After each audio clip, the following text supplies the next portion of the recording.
بسم الله الرحمن الرحيم. الحمد لله رب العالمين، وصلى الله وسلم وبارك على نبينا محمد وعلى آله وصحبه أجمعين. أما بعد،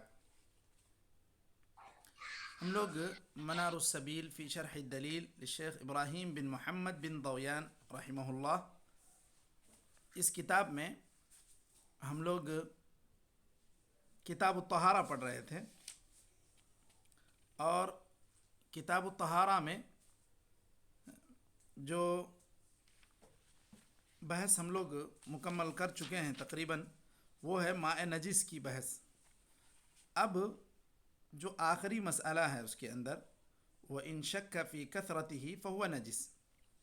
پانی کی جو تین قسمیں ہیں، الماء الطہور، الماء الطاہر، الماء النجس، ہم تقریباً ان تینوں کو پڑھ چکے ہیں. اب صرف اس بات پر آخری اس کا اختتام ہو رہا ہے اس باب کا، کہ اگر پانی ماء کثیر ہے یا ماء قلیل ہے، اگر اس میں انسان کو شک ہو جائے تو اس صورت میں وہ کیا کرے. وہ ان شک فی کثرتہ، یہاں سے ہم لوگوں کو آج پڑھنا تھا. تو چلیں شیخ پڑھیں.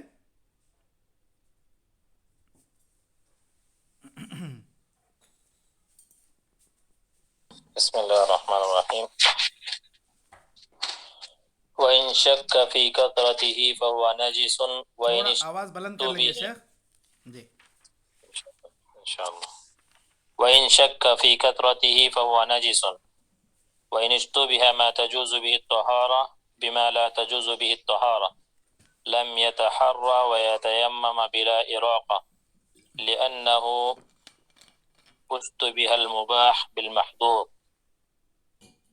فيما لا تبيحه الضرورة، فلم يجز التحري كما لو كان النجس بولا أو كثر عدد النجس أو اشتبهت أخته بأجنبيات قاله أو اشتبهت أخته بأجنبيات قاله في الكافي.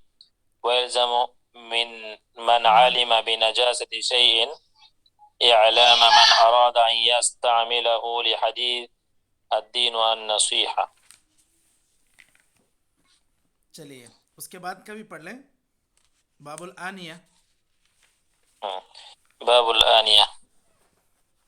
يباح اتخاذ كل إناء طاهر واستعماله ولو ثمينا، في قول عامة أهل العلم قاله في الشرح، لأن النبي صلى الله عليه وسلم اغتسل من جفنة وتوضأ من تور من صفر وتور من حجارة ومن قربة وإداوة، إلا آنية الذهب والفضة والمموه بهما، لما روى حذيفة أن النبي صلى الله عليه وسلم قال: لا تشربوا في آنية الذهب والفضة ولا تأكلوا في صحافها فإنها لهم في الدنيا ولكم في الآخرة.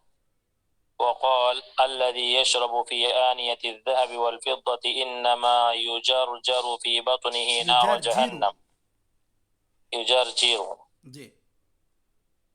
يجرجر في بطنه نار جهنم. متفق عليهما. وما حرم استعماله حرم اتخاذه على هيئة الاستعمال كالطنبور، ويستوي في ذلك الرجال والنساء لعموم الخبر، وتصح الطهارة بهما وبالإناء المغصوب. هذا قول الخرقي، لأن الوضوء جريان الماء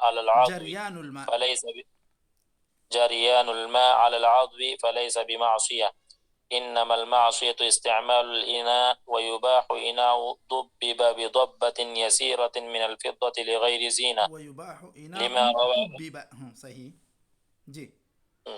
ضبب بضبة يسيرة من الفضة لغير زينة، لما روى أنس رضي الله عنه أن قدح النبي صلى الله عليه وسلم انكسر فاتخذ مكان الشعب سلسلة من فضة.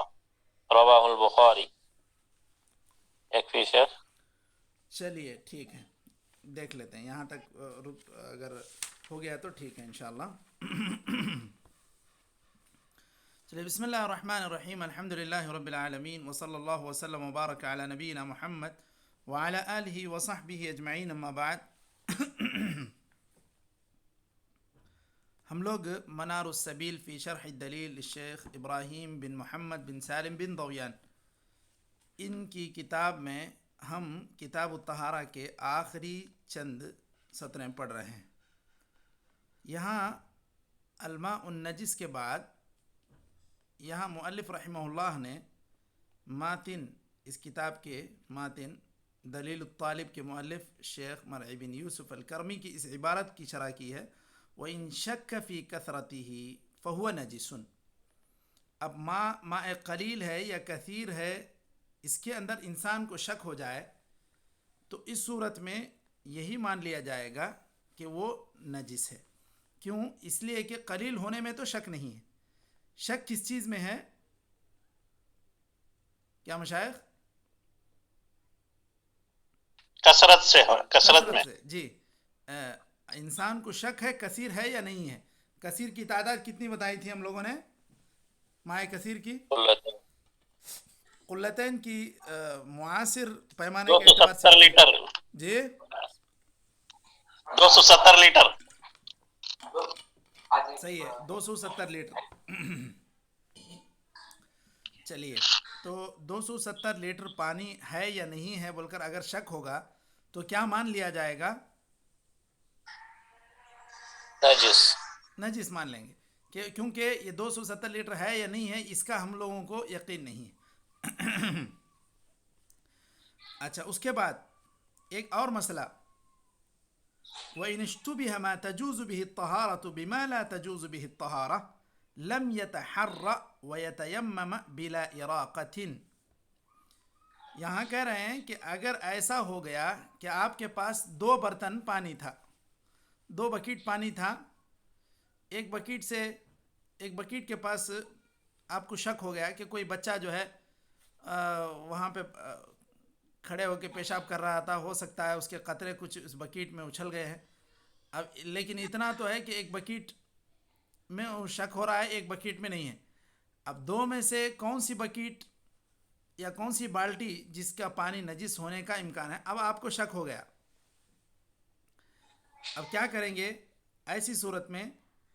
تو یہاں مؤلف رحمہ اللہ کا کہنا یہ ہے کہ نہ اس سے کرے گا نہ اس سے کرے گا، بلکہ وہ تیمم ہی کر لے گا.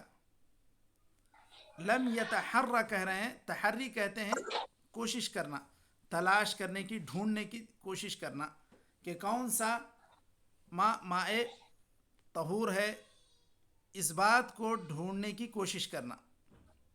تو یہ کام نہیں کرے گا. وہ کہہ رہے ہیں اگر شک ہو گیا تو دونوں کو ہی چھوڑ دو اور تیمم کر لو. یہ شیخ بن ضویان کا یہ موقف ہے اور یہی فقہ حنبلی کی رائے ہے.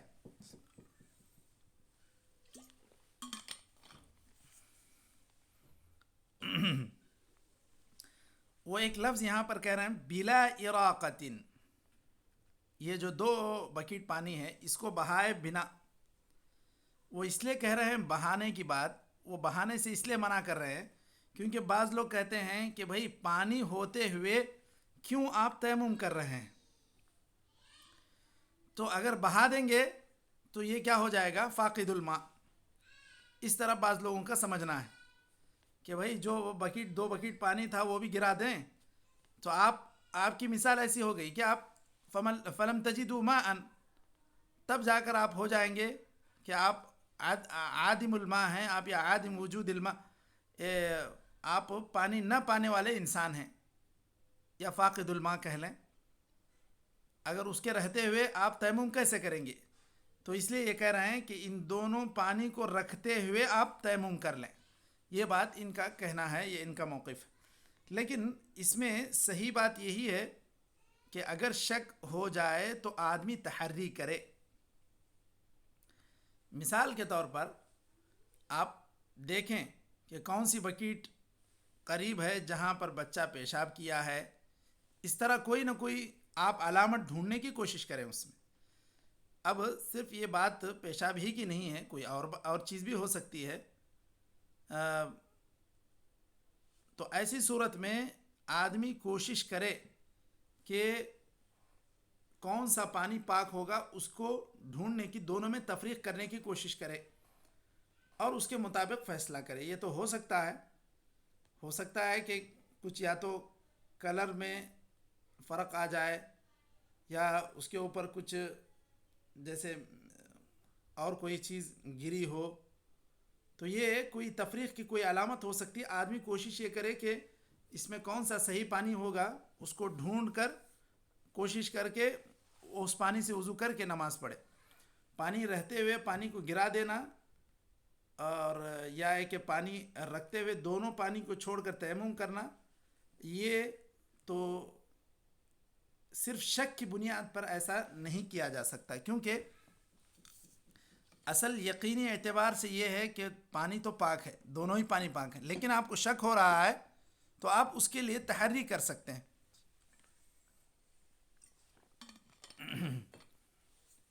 دونوں میں آپ تفریق کرنے کی کوشش کر سکتے ہیں. یہ اس کی وجہ یہ بتا رہے ہیں لِأَنَّهُ اشْتَبَهَ الْمُبَاحُ بِالْمَحْظُورِ. ایک پانی مباح ہے، ایک محظور ہے، یعنی محظور کہتے ہیں ممنوع کو. تو یہ اس کے ساتھ دونوں میں اشتباہ ہو رہا ہے، ڈاؤٹ ہو رہا ہے. تو ایسی صورت میں فیما لا تبیح الضرورہ، یہاں اتنی سخت اباحہ یہ اس چیز کو الضرورات بما تبیح الضرورات تبیح المحظورات جو کہتے ہیں، ایسی بات بھی نہیں ہے. فلم یجوز التحری، یہ کہتے ہیں یہاں پر ایسی صورت میں تحری کرنے کی بھی اجازت نہیں ہے. کما لو کان النجس بولا او کثر عدد النجس، یعنی تحری کس طرح ہو سکتی ہے؟ نجس کی آپ تفریق کر لیں یا نجاست کی کثرت آپ کو نظر آ جائے، ایسی تحری ہو سکتی تھی. یہ کہتے ہیں کہ دونوں کو چھوڑ دیں. او اشتبہت اختہ باجنبیات،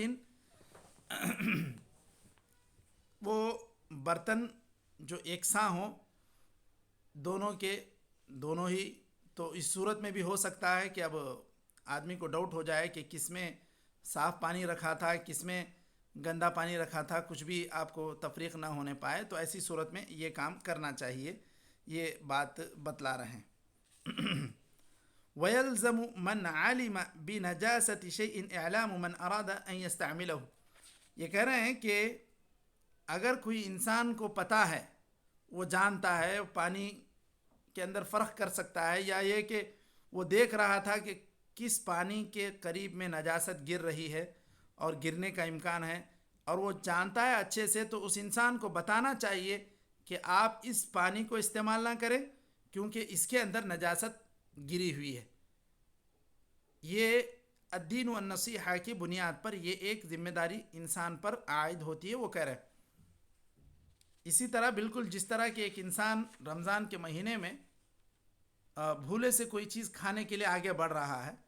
آپ جانتے ہیں رمضان کا مہینہ ہے، وہ انسان جو ہے ایک بالغ انسان ہے، روزہ رکھا ہوگا، تو ایسی صورت میں اس کو تنبیہ کرنا یا تذکیر کرانا آپ پر ضروری ہے. اسی طرح ایک آدمی ناپاک پانی کے قریب جا رہا ہے تو یہ آپ کے اوپر ضروری ہے کہ آپ اس کو بتلائیں. اعلام کہتے ہیں معلوم کرانے کو، بتلانے کو. تو اگر کسی آدمی کا ہاتھ بہک رہا ہے، نجس پانی کی طرف جا رہا ہے، مان لیں کوئی نابینا بھی ہے، تو اس کو بھی یہ بتانا ضروری ہے کہ یہ پانی پاک ہے، یہ پانی ناپاک ہے، اگر آپ کو معلوم ہے تب. یہاں تک یہ پانی کی بحث ختم ہو گئی کہ ماء کی کیا قسمیں ہیں. اور اس کے بعد یہاں دوسرا باب جو مؤلف رحمہ اللہ نے ذکر کیا ہے، باب الآنیہ، کہ یہ برتن کا باب کا باب. خلاصہ بتا دیجیے شیخ. خلاصہ کلام یہی ہے پہلے باب الطہارہ کا کہ پانی کی 3 قسمیں ہیں: ماء طہور، ماء طاہر، الماء النجس. طہور طاہر فی نفسہ مطہر لغیرہ. ماء طہور وہ ہے جو خود پاک ہے، دوسرے کو بھی پاک کرنے کی صلاحیت رکھتا ہے، جبکہ ماء طاہر طاہر فی نفسہ غیر مطہر لغیرہ، وہ ایسا پانی جو خود پاک ہے لیکن دوسرے کو پاک کرنے کی صلاحیت نہیں رکھتا. اور الماء النجس نجس فی نفسہ غیر مطہر لغیرہ، وہ پانی جو خود ناپاک ہے اور دوسرے کو بھی پاک کرنے کی صلاحیت نہیں رکھتا. تو اس میں ماء طہور، ماء طاہر، ماء نجس تین تقسیم کی جمہور نے، اور اس میں حنابلہ، شوافع، احناف، ان تینوں کے پاس یہی تقسیم ہے. لیکن مالکیہ کہتے ہیں کہ ماء الماء الطہور والنجس، بس پانی کی دو ہی قسمیں ہیں، ماء طہور ہے، ماء نجس ہے. اور یہ جو بیچ میں جو درمیانی قسم ہے طاہر، یہ اس کا کوئی اعتبار نہیں ہے، کیونکہ وہ کہتے ہیں کہ جس کو یہ لوگ ماء طاہر کہہ رہے ہیں، مثال کے طور پر اس کی تعریف جو انہوں نے کی ہے الماء الطاہر کی، کہ هو ما تغیر کثیر من لونه او طعمه او ریحه بشیء طاہر، ایک پاکیزہ چیز کے گر جانے سے اس کے رنگ میں یا بو میں یا ذائقے میں بدلاؤ آ جائے. تو ایسی چیز جس کے اندر بدلاؤ آ جائے ایک شیء طاہر کی وجہ سے، وہ پھر پانی نہیں رہا، یا تو جوس بن گیا، یا تو چائے بن گئی، یا پھر کوئی اور جیسے ماء الباقلہ وغیرہ کہتے ہیں، کوئی بھی ایک سبزی وغیرہ آپ ڈال کے اس میں ڈبا کے بنا دیتے ہیں، تو ایسی صورت میں پھر وہ اسی کی طرف منسوب ہو جاتا ہے، پھر وہ پانی نہیں رہا. تو یہ مالکیہ کا اختیار ہے، اور یہی شیخ الاسلام نے تیمیہ نے اور متاخرین میں بہت سارے لوگوں نے اختیار کیا کہ بس پانی کی دو ہی قسمیں ہیں، یا تو ماء طہور یا نجس. اور جب استعمال بھی کرتے ہیں تو وہ ماء کو ماء طاہر یا نجس دو ہی کہہ دیتے ہیں. تو ان کا مقصود یہ ہوتا ہے طاہر کے ذریعے سے کہ وہ طہور بھی ہے. اچھا، اس کے اندر ماء نجس، اگر ماء نجس وہ ہے جو جس کے اندر نجاست گرنے کی وجہ سے اس کے اوصاف میں تبدیلی آ جائے، چاہے رنگ میں، چاہے ذائقے میں، چاہے بو میں، نجاست کے گرنے کی وجہ سے اس کے اندر اوصاف میں تبدیلی پیدا ہو. اور اگر یہ نجاست جس پانی میں گری ہے وہ پانی ماء کثیر ہے، قلتین سے زیادہ ہے، 270 لیٹر سے زیادہ ہے، تو ایسی صورت میں پانی میں گندگی گر بھی جائے، اس میں باقی بھی رہے، اور اس کی وجہ سے کوئی اثر نہ پڑے، تو پھر ایسی صورت میں پورا پانی ماء طہور ہے، پاک ہے. اس کے لیے دلیل یہ ہے، حدیث بئر بضاعہ ہے کہ یہ ایسا کنواں تھا جس میں آپ صلی اللہ علیہ وسلم کے دور میں بہت ساری گندی چیزیں بھی آ کر گر جایا کرتی تھیں، عورتوں کے حیض کے کپڑے یا مردہ کوئی چھوٹے موٹے جانور، یہ سارے آ کر گر جایا کرتے تھے. پانی چونکہ اس کا زیادہ تھا تو اس کی وجہ سے وہ پانی اپنی پاکیزگی کو یا تطہیر کو نہیں کھوتا ہے، تو اس کے لیے دلیل حدیث بئر بضاعہ ہے. اب اگر ایسا ہے کہ ماء کثیر ہے لیکن اس کے اندر اگر تبدیلی پیدا ہو گئی، اس کے اوصاف میں تبدیلی ہو گئی، تو بھی وہ نجس ہوگا، کیونکہ اس کے اندر اگر تبدیلی نہیں پیدا ہوتی ہے تو پھر اس صورت میں وہ ماء طہور ہے. لیکن اگر تبدیلی پیدا ہو گئی، اتنی زیادہ گندگی پڑ گئی کہ اس کے اندر سے بو شروع ہو گئی، اس کے اندر ذائقہ بدل گیا، اس کا رنگ بدل گیا، تو پھر ایسی صورت میں وہ ماء کثیر بھی نجس ہو جائے گا تغیر اوصاف کی وجہ سے. کیونکہ آپ صلی اللہ علیہ وسلم نے جو حدیث میں کہا الا ان اس کے تغیر ریحہ او طعمہ او لونہ، جو تین چیزیں بتلائی گئی ہیں اس کے اندر تبدیلی ہو گئی، اس وجہ سے نجس ہوگا. اگر تبدیلی نہیں ہوگی تو وہ ماء طہور رہے گا. پھر آخر میں چل کر یہ ایک بات کہتے ہیں کہ وہ اگر دونوں میں شک ہو کہ یہ ماء کثیر ہے یا قلیل ہے تو اس کو قلیل ہی مانا جائے گا، کیونکہ کثیر ہونے میں شک ہے. اسی طرح آخر میں یہ جو آج کی بات پڑی کہ اگر ایک اچھے اور ایک گندے پانی میں، یعنی صاف اور گندے پانی میں شک ہو جائے تو آدمی کو دونوں چھوڑ کر تیمم کر لینا چاہیے، جبکہ صحیح بات یہ ہے کہ آدمی تفریق کرنے کی کوشش کرے. تو یہ آج کے اس باب کا خلاصہ ہے. تو اگر باب الآنیہ کا بھی کچھ حصہ اگر ہم لوگ پڑھ لیتے ہیں تو پھر ٹھیک ہے. کیا مشائخ؟ یا اس کو کل پڑھنا ہے؟ کل ہی پڑھ لیں گے، آج منگل. چلیے ٹھیک ہے، پھر کل انشاءاللہ ہم لوگ اس کو دیکھ لیتے ہیں. ٹھیک ہے مشائخ، بارک اللہ فیک شیخ. نکتفی بهذا جزاک اللہ القدر، خیر. صلی اللہ وسلم وبارک علی نبینا محمد وعلی آلہ وصحبہ اجمعین. السلام علیکم ورحمۃ اللہ وبرکاتہ.